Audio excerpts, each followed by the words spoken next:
Okay, I think we're going to go ahead and get started. Um, it's a few minutes past 5:30, so I want to be mindful of everyone's time.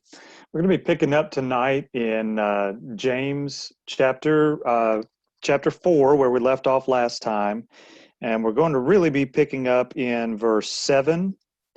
Now, I'll preface tonight's study by saying we're probably not going to get very far. Um, this is a there's kind of a lot of one word sermons in this part of James, and I think what James has to say to us tonight in this particular section is so foundational to who we are, and what we claim to be, that it bears taking a second, I think, to really get a grasp on it. So to kind of kickstart us into this, I want to go back to an idea that James has already talked about. If you go back to James chapter 2, um, he mentions Abraham. And what he says about Abraham is that in chapter 2, verse 21, he says, "Wasn't Abraham our father justified by works um, when he offered Isaac, his son, on the altar?" You see that faith was active together with his works, and by works, faith was perfected. So the scripture was fulfilled that says, Abraham believed God, and it was credited to him as righteousness. And this is the key part that I want us to focus in on, and he was called God's friend. Okay, so what does it mean to be a friend of God, is really what it boils down to. And I think if we go back and we look at Abraham's example, we can make some key determinations that are really going to connect us to the thought tonight. All right. Now, 1 John chapter 2, 1 John chapter 2, beginning in verse 15, John has this to say: "Do not love the world or the things that belong to the world. If anyone loves the world, love for the Father is not in him. For everything that belongs to the world, the lust of the flesh, the lust of the eyes, and the pride in one's lifestyle, is not from the Father, but is from the world. And the world with its lust is passing away. But the one who does God's will remains forever." Now, James has already noted that the person who would be a friend of the world is somebody that is constantly pursuing worldly and temporary things to please himself. And when he does that, according to chapter 4 and verse 4, James says that friendship with the world makes us an enemy of God, puts us at enmity with God. It drives a wedge between us. So then, now looking at the other side of that, so then friendship with God, which is a purposeful, intimate relationship, that's what we're going for. If we're Christians, we're placing our trust in Him. We're not just acknowledging; we are establishing a relationship, and one that God has taken the first steps in. We'll talk more about that in just a minute. Um, But if friendship with God, a purposeful, intimate relationship, is our aim, just as it was for Abraham, who James has already described with that language, that he was God's friend, and that he backed that up by his works. Abraham's relationship to God took priority over even his relationship with Isaac, who was the most treasured possession, if we want to term Isaac that Abraham had.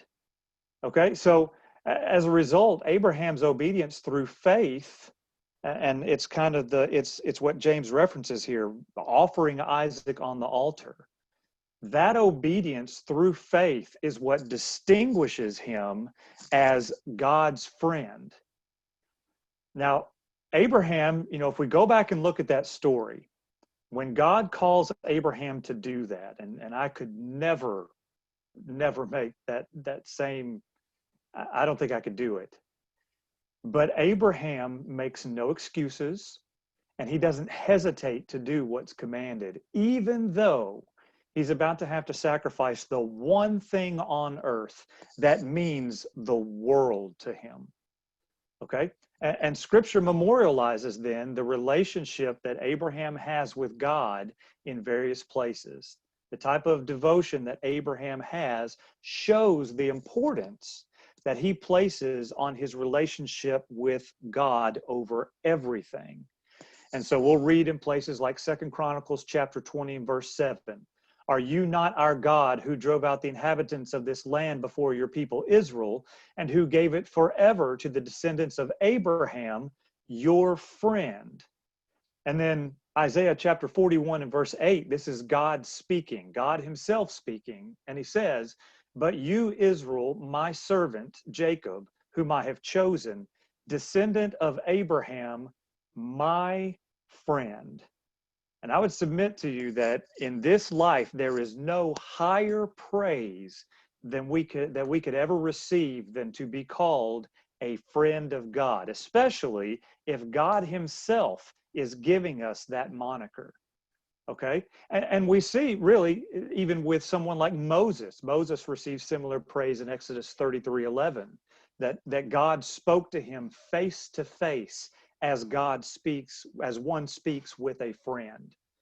Now, when you look at people, at someone like Moses or like Abraham, I think some characteristics about these people really stand out. And these characteristics are what make them a friend of God, or at least make them eligible to be a friend of God. I think the notable thing about both of these individuals, Abraham and Moses, is first of all, their humility. Their humility. They made themselves low in their attitude. Certainly Moses. Now, granted, Moses was presumably writing this part of the Old Testament, but we read that there was no man that was as humble as Moses. Okay, so humility is a trademark of both of these men, but also as a result of that humility is a willingness to submit to God and his will. And so the relationship of both of these men, their relationship with God, was gauged by their love for him and their willingness to lower themselves in service to him. And so, when we go back and we look at kind of what we talked about last time in the beginning of James 4, in the previous few verses that we studied, we saw the kind of end result of selfish pursuits. James says, here's what happens if we're going to pursue selfish means and selfish gratification. Let's take that to its natural end. And where he takes that is coveting leads to murder, leads to fighting, leads to wars. And all of these things are rooted in selfish pride. And so the end result of this, he kind of sums all this up with a quote from Proverbs 3. In James 4:6, James says he gives greater grace. Therefore, he says, God resists the proud, but gives grace to the humble.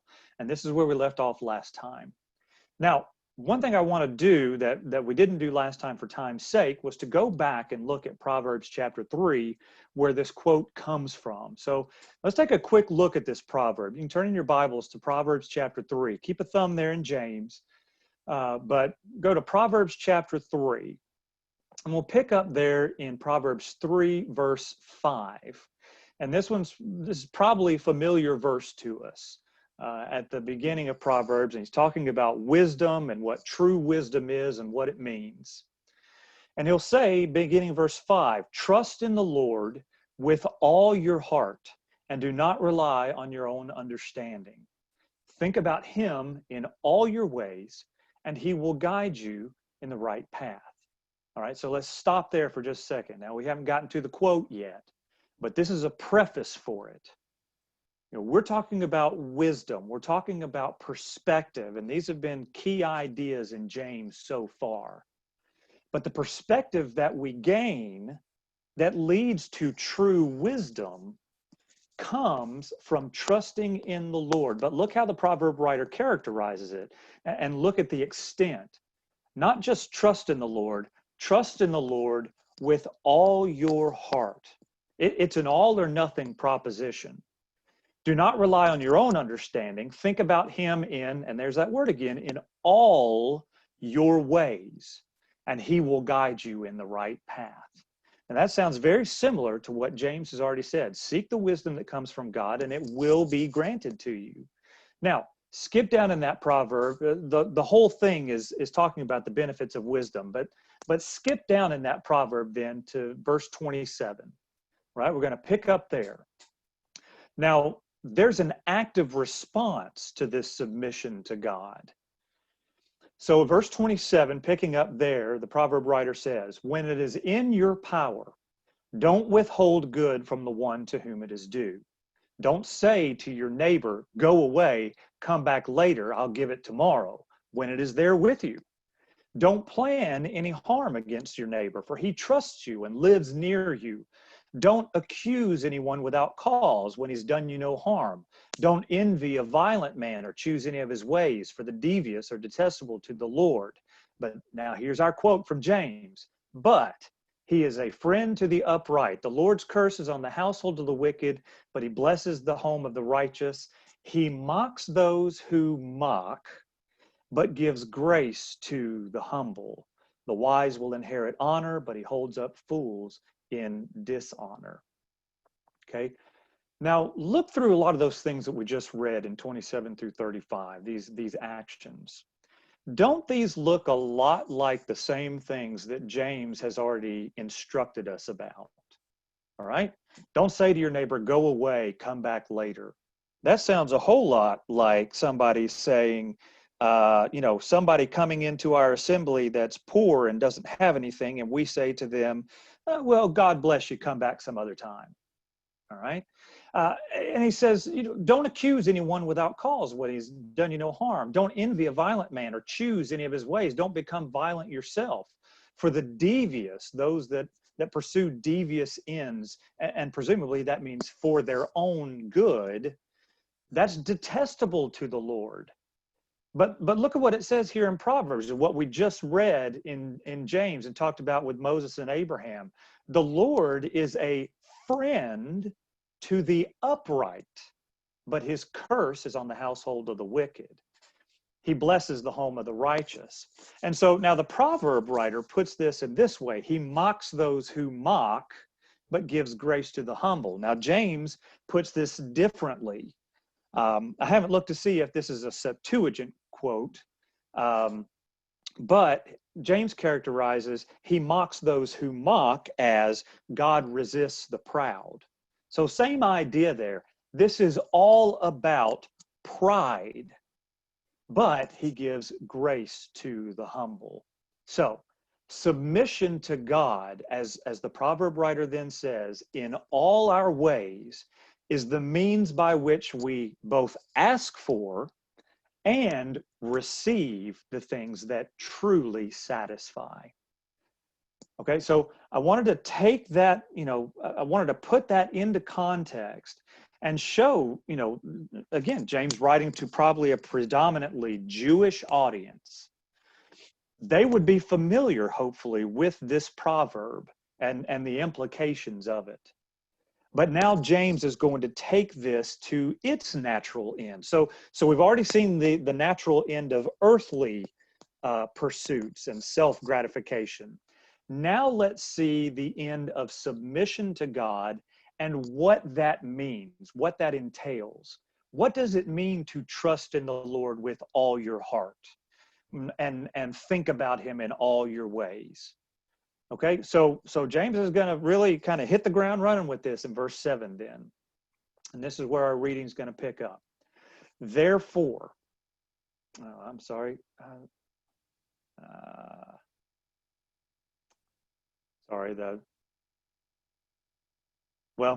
PowerPoint's going to be out tonight. I've apparently saved the wrong one. That's okay. Chapter 4, verse 7, James says, therefore submit to God, resist the devil, and he will flee to you. Okay, so we've got these two ideas here then.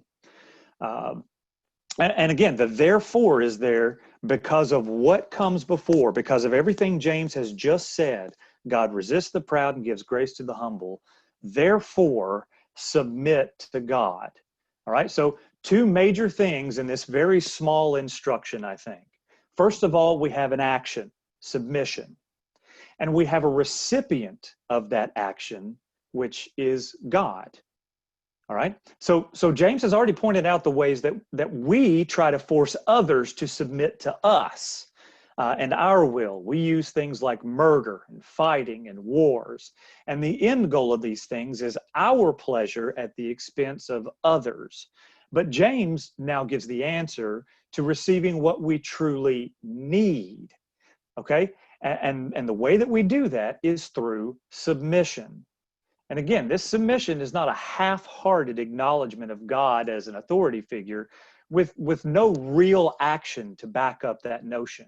We can't say that we've submitted to God if we proclaim fealty to him in 1 minute and then choose to act in whatever way we deem good the next. Okay, this isn't about our opinion about what is good. It's about God's opinion of what is good. And so if we're going to submit to him, and if we're going to say that we submit to him, and if we're going to truly submit to him, then this is a submission that is complete. It's a submission that means everything comes under God's rule. Now it falls on us. If we're going to call on the name of the Lord, if we're going to take on his name, being the people of God, being Christians, being Christ's church. Okay, if we're going to take on that name, we've got to take on everything that comes with it. It is complete, it's total. Everything we think, everything we do, everything we say comes under God's rule. So, we sing that song sometimes, none of self and all of thee. You gotta look through that song, pay attention to the lyrics of that song, and be conscious of what it's truly calling us to do. There is zero self in this equation. Everything is God's. Then my proud heart submitted to God and said, none of self and all of thee. So the submission aspect, realize the implications of that. But even more important than that, the recipient of that submission is more important than the submission itself. Yes, the submission is total, but if we're not putting that submission in the right direction, there's any number of things or higher powers that we could submit ourselves to that still won't truly satisfy us. Okay, there's any number of rulers and authority figures and all kinds of things in this life, but they're not ultimately going to satisfy us. Now, if we submit ourselves to them, yes, we may live a more peaceable life, and yes, we may reap benefits, sure, but true submission comes to the one that we truly submit ourselves to.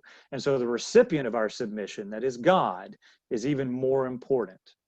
Now, remember back in the Old Testament, remember when Israel is out in the wilderness, Moses is up on the mountain, he's receiving the law, and Israel is sitting there, presumably twiddling their thumbs, which they weren't supposed to do, but they're getting antsy, right?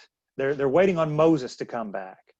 And so Israel then turns to God and says, we don't know what's happened to this Moses guy that's supposed to be an authority over us and is telling us about this God. And they can't say that lightly because they had already seen what God had done. But so Israel turns to Aaron while they're waiting, and they demand that Aaron create a God. And I want to underline the A there, okay? Israel demands that Aaron creates a God for them in Exodus 32.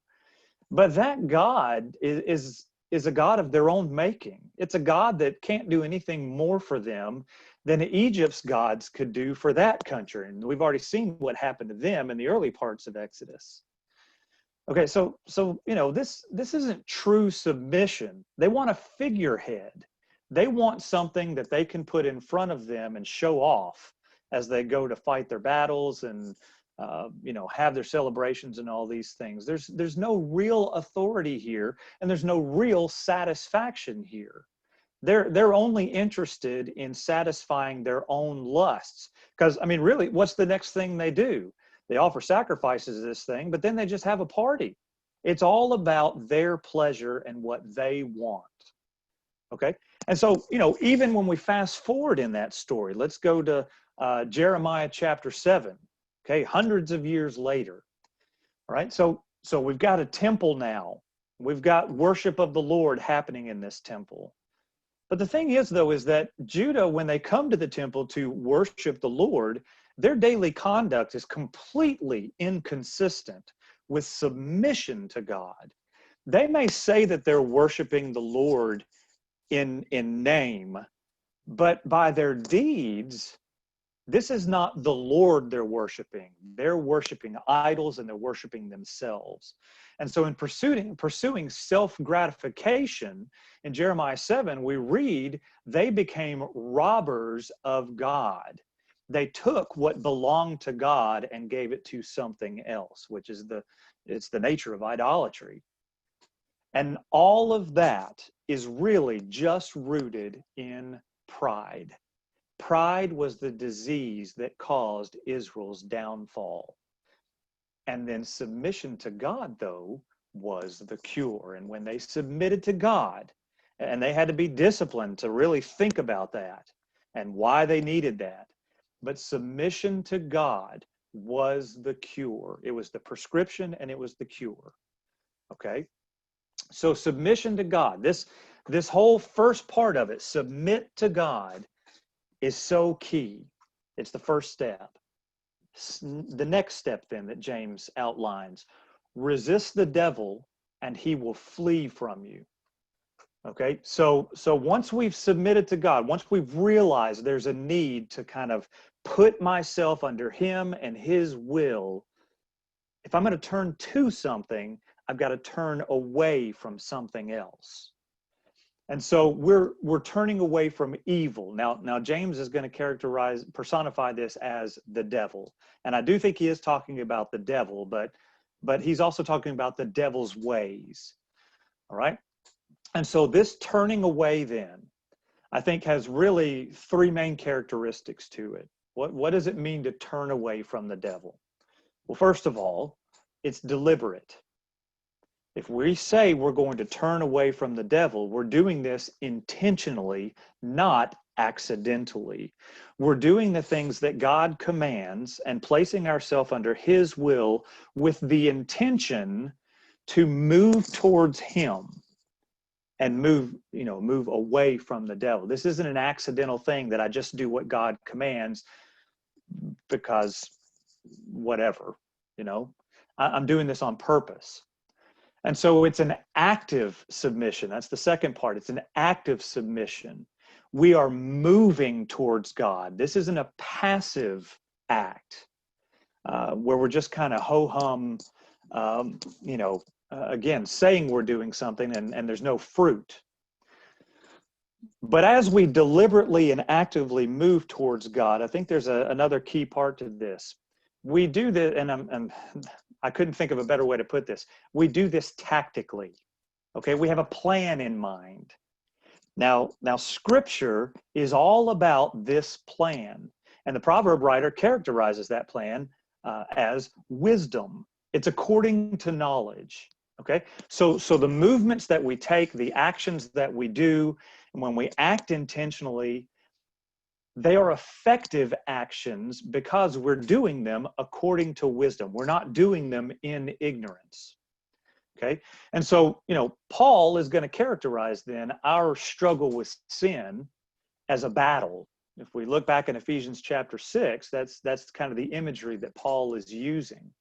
But it's a battle for which God equips us. Remember, Paul talks about the armor of God in Ephesians 6. For which God equips us, and he enables us to fight that battle. And so then James says then, in a similar vein, with confidence, that active opposition to sin based on submission to God's means of warfare will result in success. If we resist the devil using God's means, trusting in him and submitting to his will, then the devil will flee.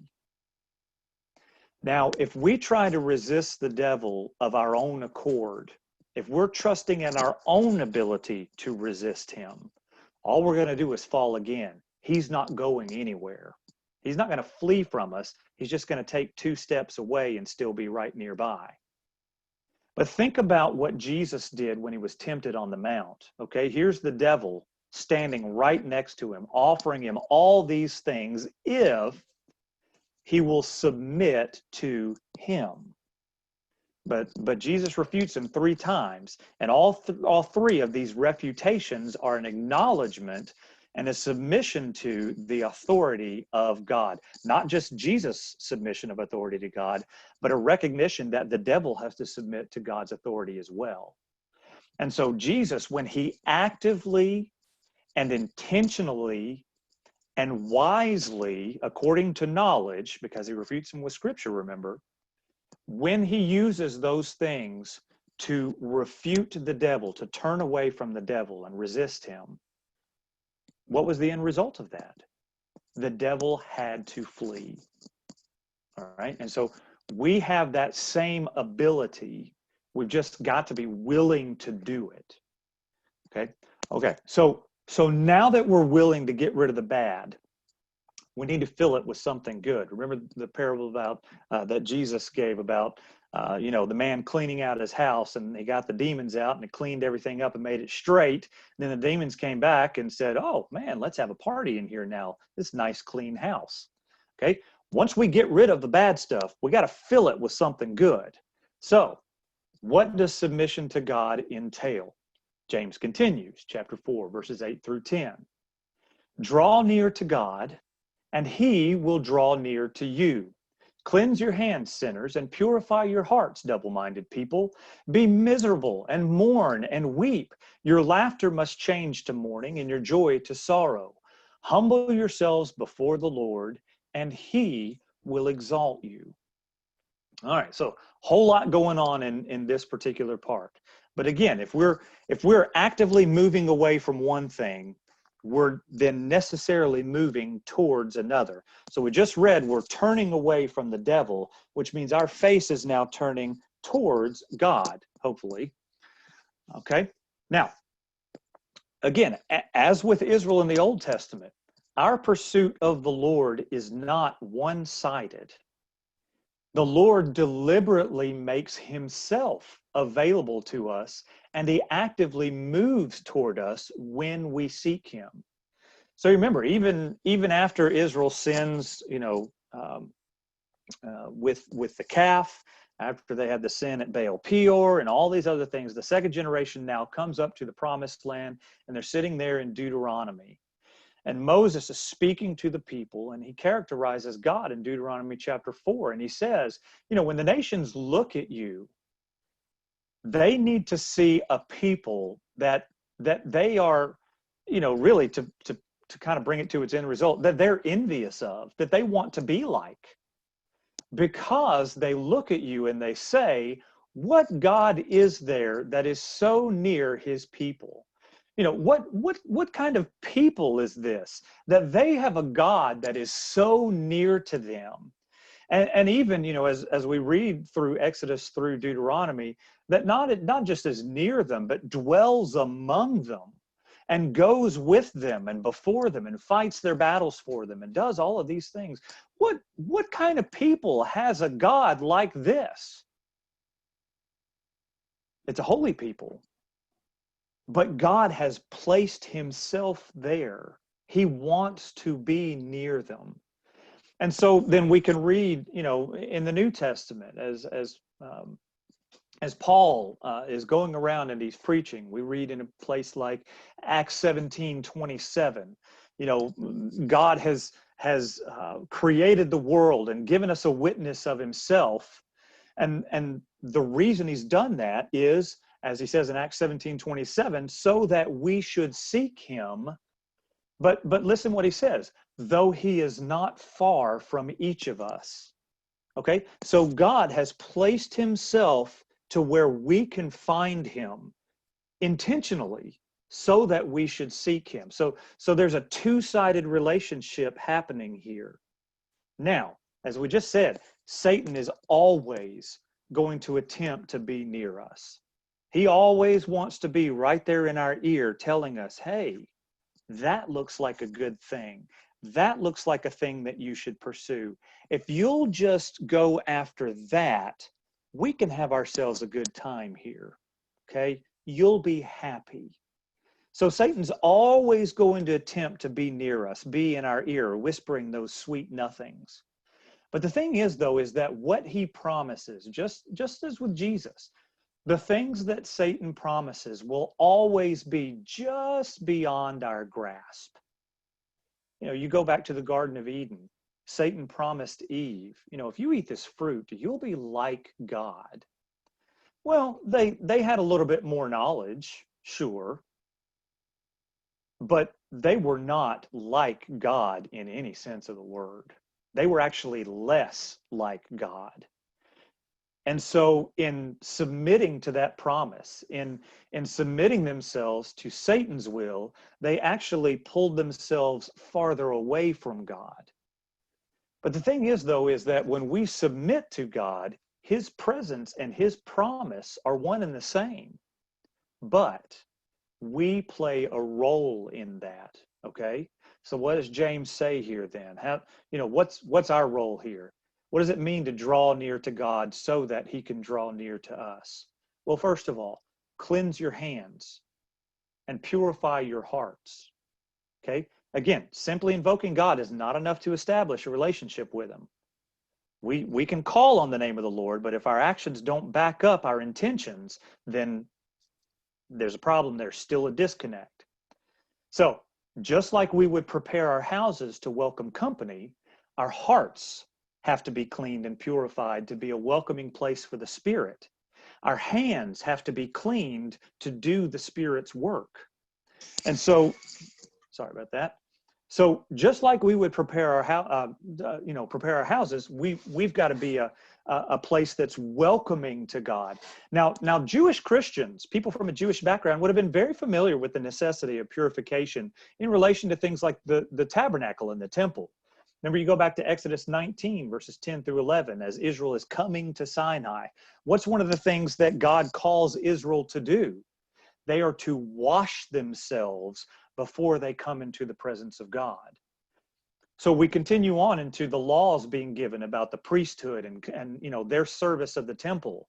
The priests are to wash themselves so that they can be God's servants on behalf of the people. And then, you know, as we studied earlier this year in Leviticus chapter 11 through 15, that the people are to constantly be aware of themselves and their actions and their state, and they're to constantly be purifying themselves so that they can be a holy people of God. And so, you know, the Jews, if they kind of thought back to the old law, these ritual purifications would have been a part of their everyday lives. And so, you know, Numbers 19, verse 20, God says then, a person who is unclean and does not purify himself, that person will then be cut off from the assembly because he has, and listen to this verbiage, because he has defiled the sanctuary of the Lord.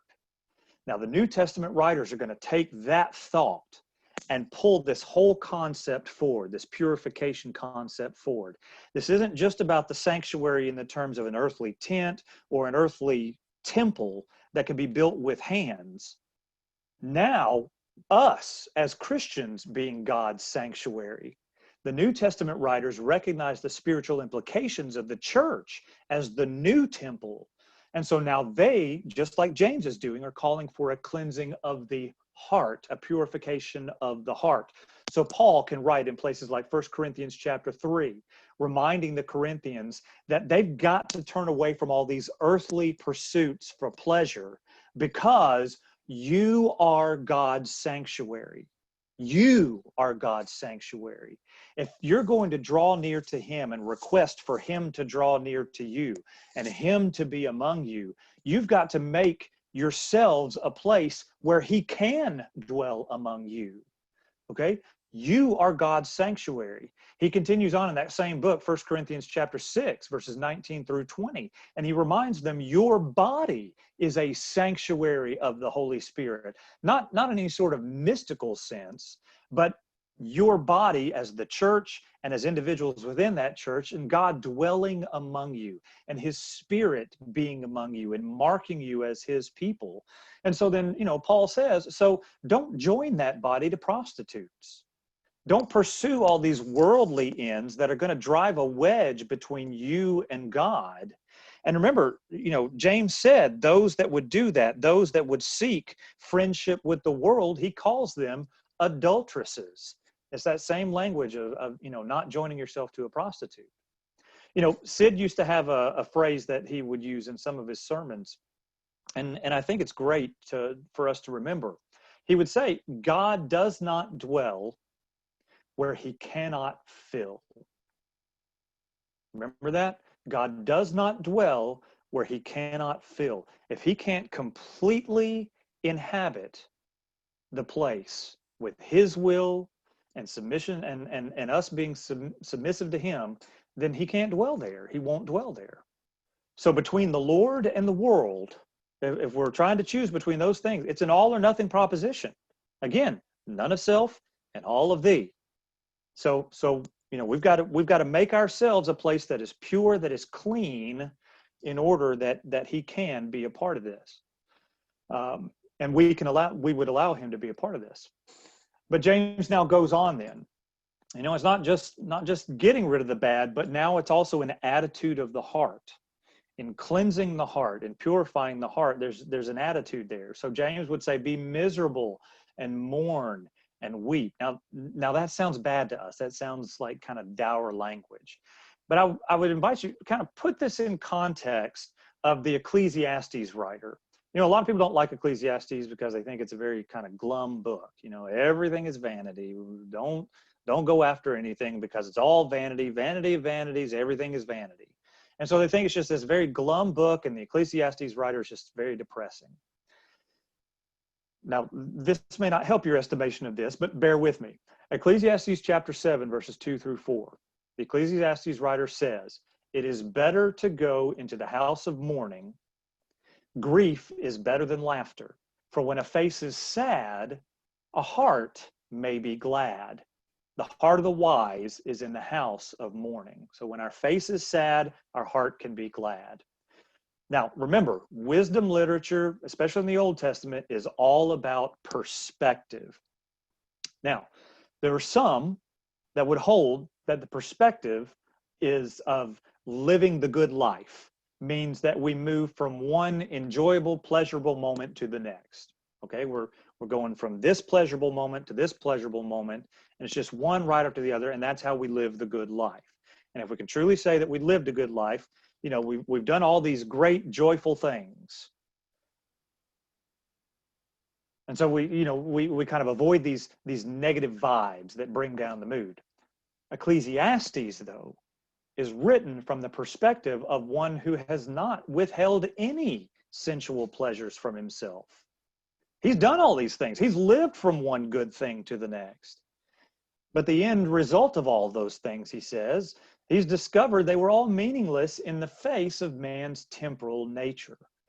And when he comes to that realization, it's a very sobering reality. And sobriety and contrition promote the type of submission that allows man to put his true purpose, to fear God and keep his commandments, as Ecclesiastes 12:13 says, to put those things in perspective. Now, again, this does not mean that we walk around weeping and moaning and generally looking like we're weaned on a dill pickle. We're not to be depressed, despairing people. That's not what this means.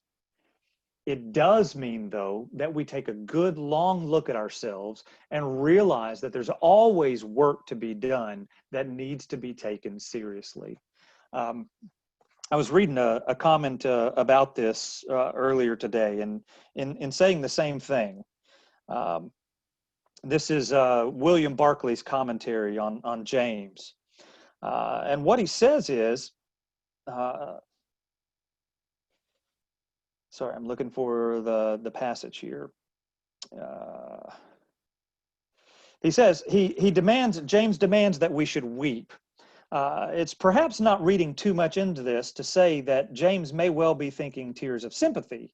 Up to this time, these luxury-loving people have lived in utter selfishness, quite insensitive to what the Italian poet Petrarch called a rain of tears. James is insisting that the griefs and the needs of others should pierce the armor of their own pleasure and comfort. We're not truly Christians until we become aware of the poignant cry of that humanity for which Christ died. So, in other words, deliberately chosen to waken the sleeping soul, James demands that his hearers should substitute the way of restraint for the way of luxury, that they should become aware of their own sins and mourn for them, and that they should become conscious of the world's need and weep for it. Okay? When we're conscious of what truly matters and we see the ways that we fall short of what truly matters, it should, to a degree, be a point of grief. But it's grief that produces something. It's godly sorrow. And that's what James calls us to be miserable and mourn and weep.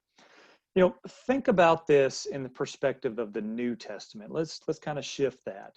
Let's use the parable of the Pharisee and the tax collector. Dempsey referenced this morning. Luke chapter 18, verses 9 through 14. We're not going to read that whole passage, but hopefully we're familiar with the parable. We've got a Pharisee who's exalting himself in his own righteousness, okay? The Pharisee celebrates himself by exalting his own virtue. He takes great pleasure in knowing that he has checked off all the boxes in the law. And so he can live peacefully and happily in the assurance that he is a righteous man. And he's very happy in that knowledge. He believes this so much so that he gives thanks to God for his own personal virtue. God, I thank you that I am not like other people, greedy and unrighteous adulterers, or even like this tax collector. And so you can see him pointing the finger across the room, even like this tax collector over here. Thank you, God, that I'm not like him.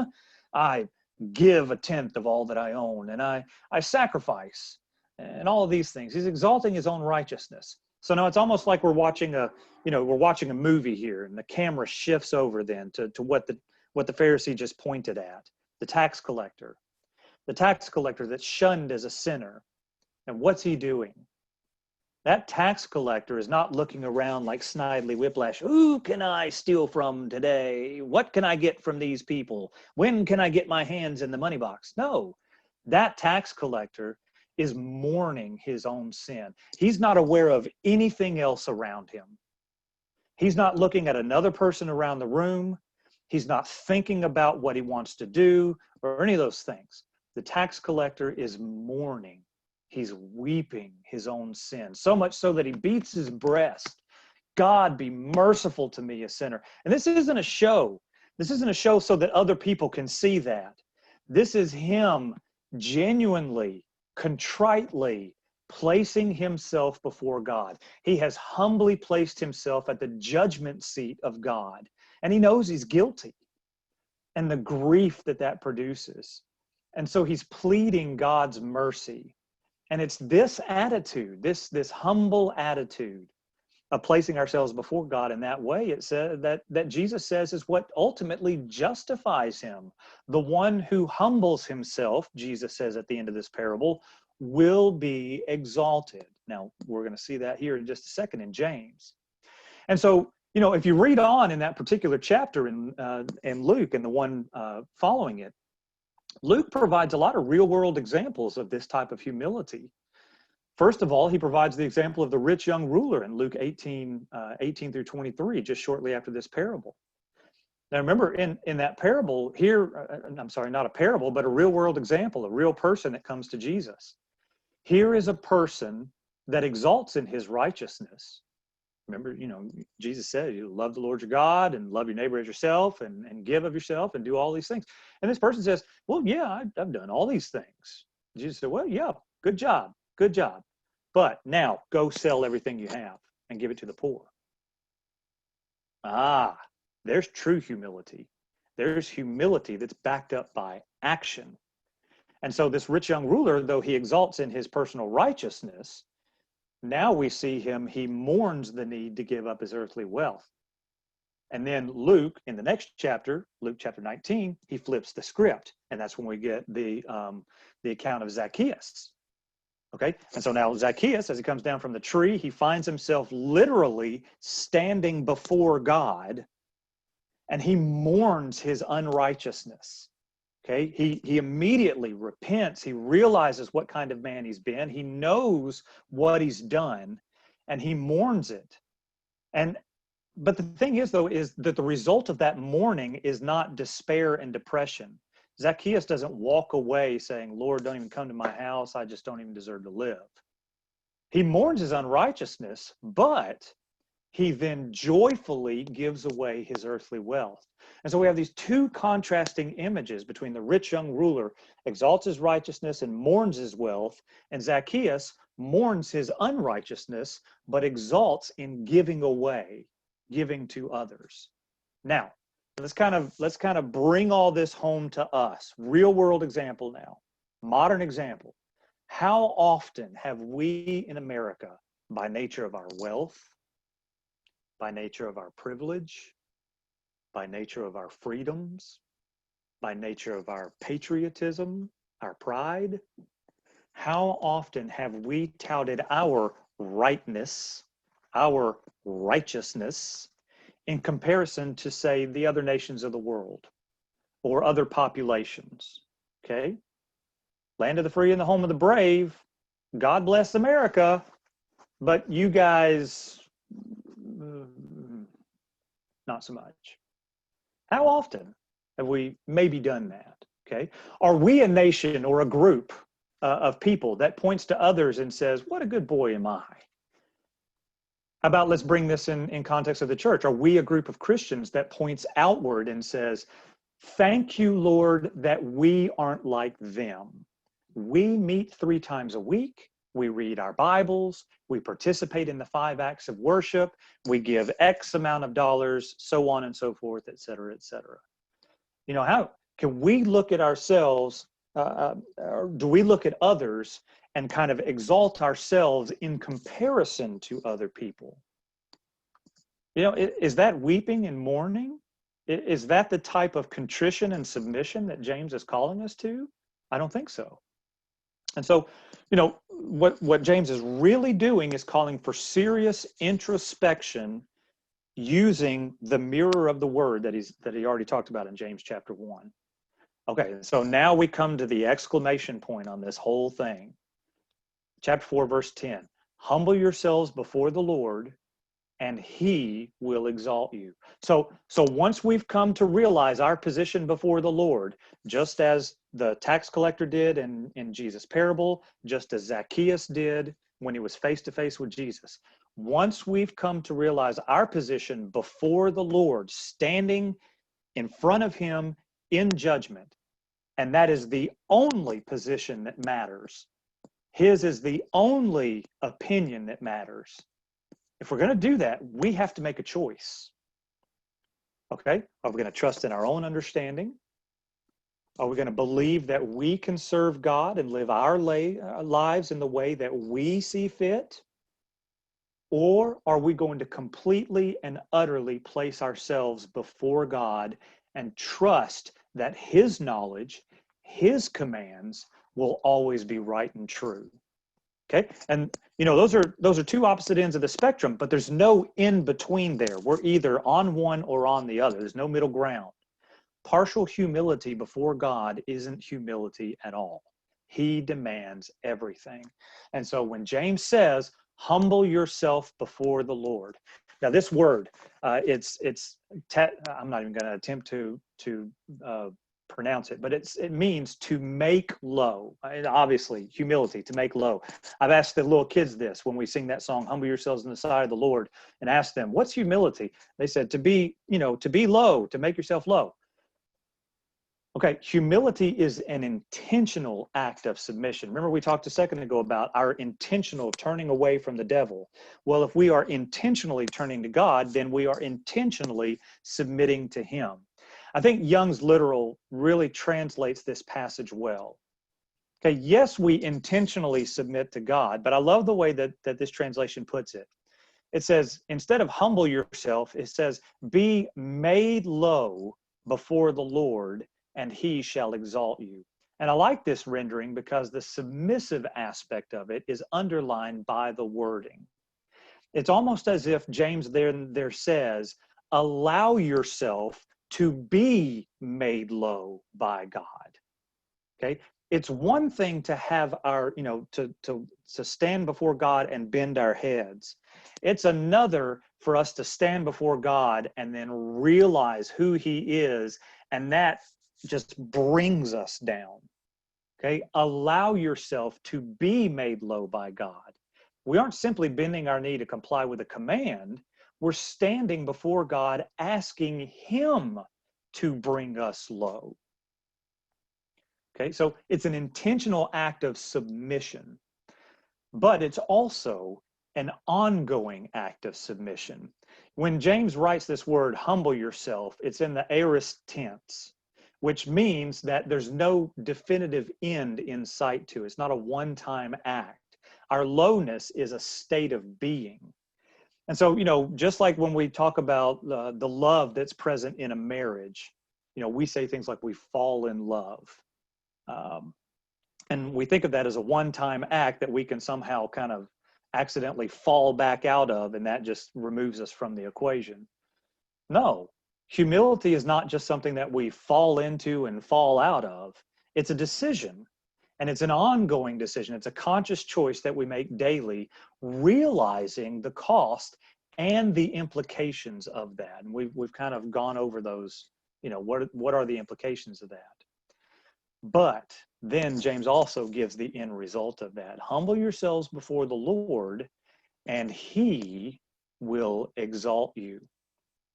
Now, this exaltation by the Lord is really the heart of what it means to be blessed. We go back and we look at the Beatitudes, and we look at blessed is this group for the result, and then it gives the result. What does it mean to be blessed? It's not just this candy store. It's not this vending machine of blessing. This exaltation is what it means to be blessed. It means that it comes from having God's favor, which again is the only true opinion that matters. Now man may believe himself to be exalted when he has the praise of other men, or the benefits of earthly wealth, or high positions of status or privilege above others. But remember, this is the attitude that Jesus condemns in Luke 16, verses 14 through 15, after making the statement that one can't be slaves to both God and money. He's drawing that line, saying you can't have it both ways. And what he says right after that is, the Pharisees, who were lovers of money, were listening to all these things and scoffing at Jesus. And he told them, you're the ones who justify yourselves in the sight of others, but God knows your hearts. For what is highly admired by people is revolting in God's sight. And so these Pharisees and people that are like them are temporarily exalted by temporary things, but humbly placing oneself in God's hand is the only means of divine exaltation. Now, Peter is going to write almost word for word this same thing in 1 Peter 5, 5 through 7. And again, he nearly repeats James word for word. I'm curious if he had James's words there in front of him as he's writing his letter. And he says, and all of you clothe yourselves with humility toward one another, because God resists the proud but gives grace to the humble. There's that quote again. Humble yourselves, therefore, under the mighty hand of God, so that He may exalt you in due time, casting all your care upon Him, because He cares about you. And so both James and Peter are then saying, by giving up everything, cast all your cares, give up all of your submission to Him. By giving up everything on the earth, we gain everything in heaven. Now, Paul writes, and we referenced this many times in our study of James, Paul writes about Jesus in Philippians chapter 2 about how Jesus did this very thing. Jesus humbled himself, and he didn't just give up everything on earth. He gave up for a time everything in heaven as well. He gave up heaven and earth for us and brought himself here in human form. And I would submit this is kind of how Peter characterizes this, right? Clothing himself with humility, bringing himself in human form to the point of death. But what's the end result of that in Philippians chapter 2? In Philippians 2:8, it says Jesus humbled himself and brought himself here in human form to the point of death. But Philippians 2:9, the result is Jesus then was exalted. Okay, so James is giving us that same instruction here. Just as Jesus was humbled and exalted, we too can be humbled and exalted. Now, we don't take the same place that Jesus does, but we do sit at his right hand. Okay, and he exalts us with him, as Paul writes in Ephesians chapter 2. Okay, so I kind of want to leave it off there tonight. Submission, humility, because what James is about to talk about, criticizing one another, being a judge of one another. What I want us to see is, notice everything that we've talked about tonight is a you statement, is a me statement, right?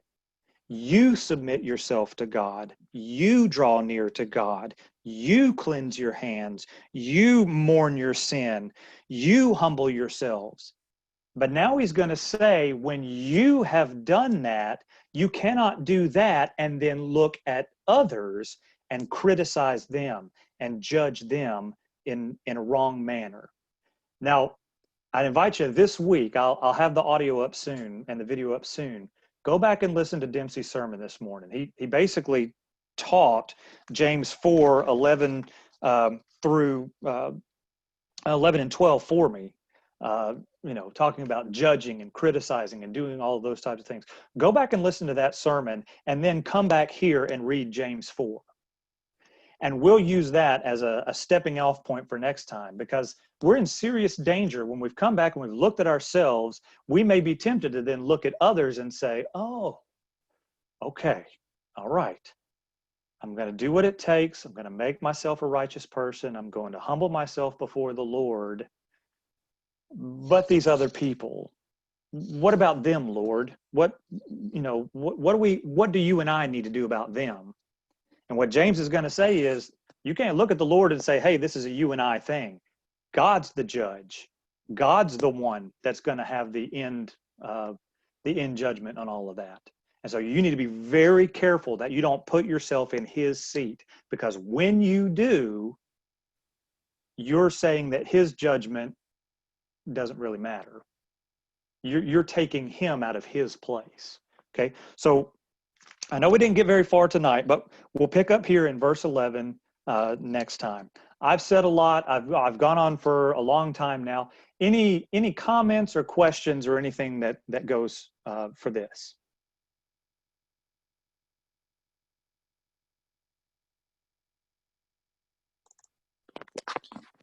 Drop the mic. Thanks, Adam.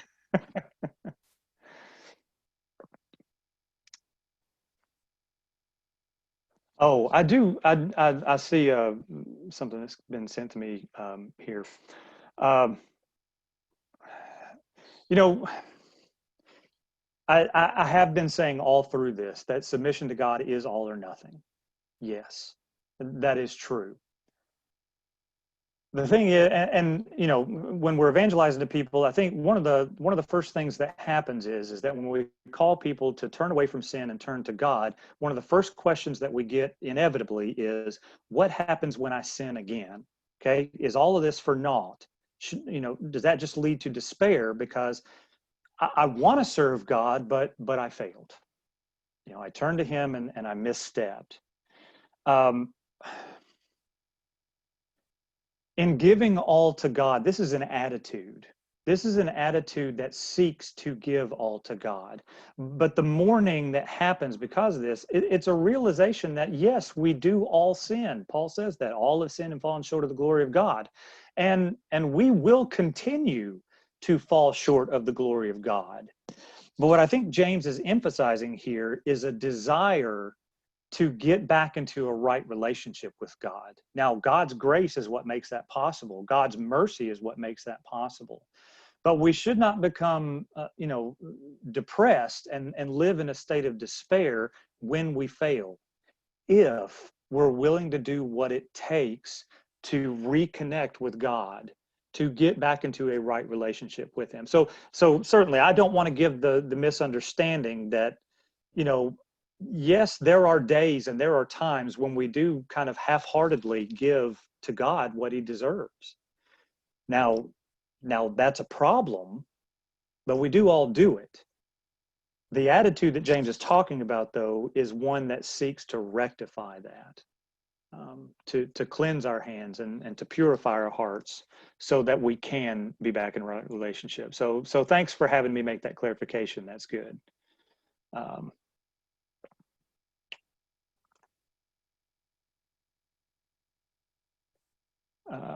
Eddie says the James quote is directly from the Septuagint. Thank you for checking that for me. Yeah. Any other thoughts or comments as we close?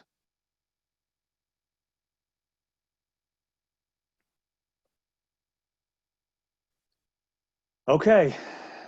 Well, we've got the standard. We've got the word right here in front of us, so it falls on us to go out there and do it. So I'll tell you what, let's go to God in prayer here as we close, and then we'll end it for tonight. Let's pray together. Father, we come before you, and we recognize what putting ourselves before you means. When we see the examples that Jesus gives, we see the people that Jesus interacted with, we see the standard that James calls us to, and the other New Testament writers. And all of these we realize are your standard. Father, we fall so short of this standard every day. And we pray that when we do, that you would humble us. We pray that you would help us to place our hearts in a position that seeks to do your will and seeks to recognize you as the sole authority. And Father, as we seek to do that, we pray that you would give us the wisdom and the understanding to truly realize the extent of what that means, that every thought, every motive, every action, every word has to be brought into submission to you and in accordance with you, and to make us look more like you and to bear your image to the world. Father, for us, that's a tough task, but it's not one that you've left us without help, and it's not one that you've left us without hope.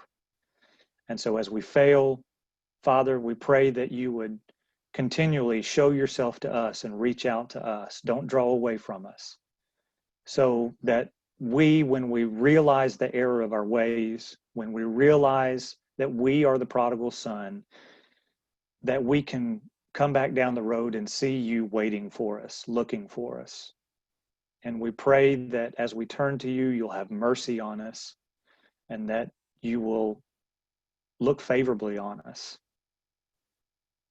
Father, as we go through this week, there are so many ways that it's possible that we could fall short. We pray that you would help us to stay wise and to keep you in the forefront of our minds as we attempt to submit to you. And Father, we give you thanks for your mercy and your grace and your gift of your Son that you've given us to cover all of our sins. And we ask all of these things and give thanks for them in his name. Amen.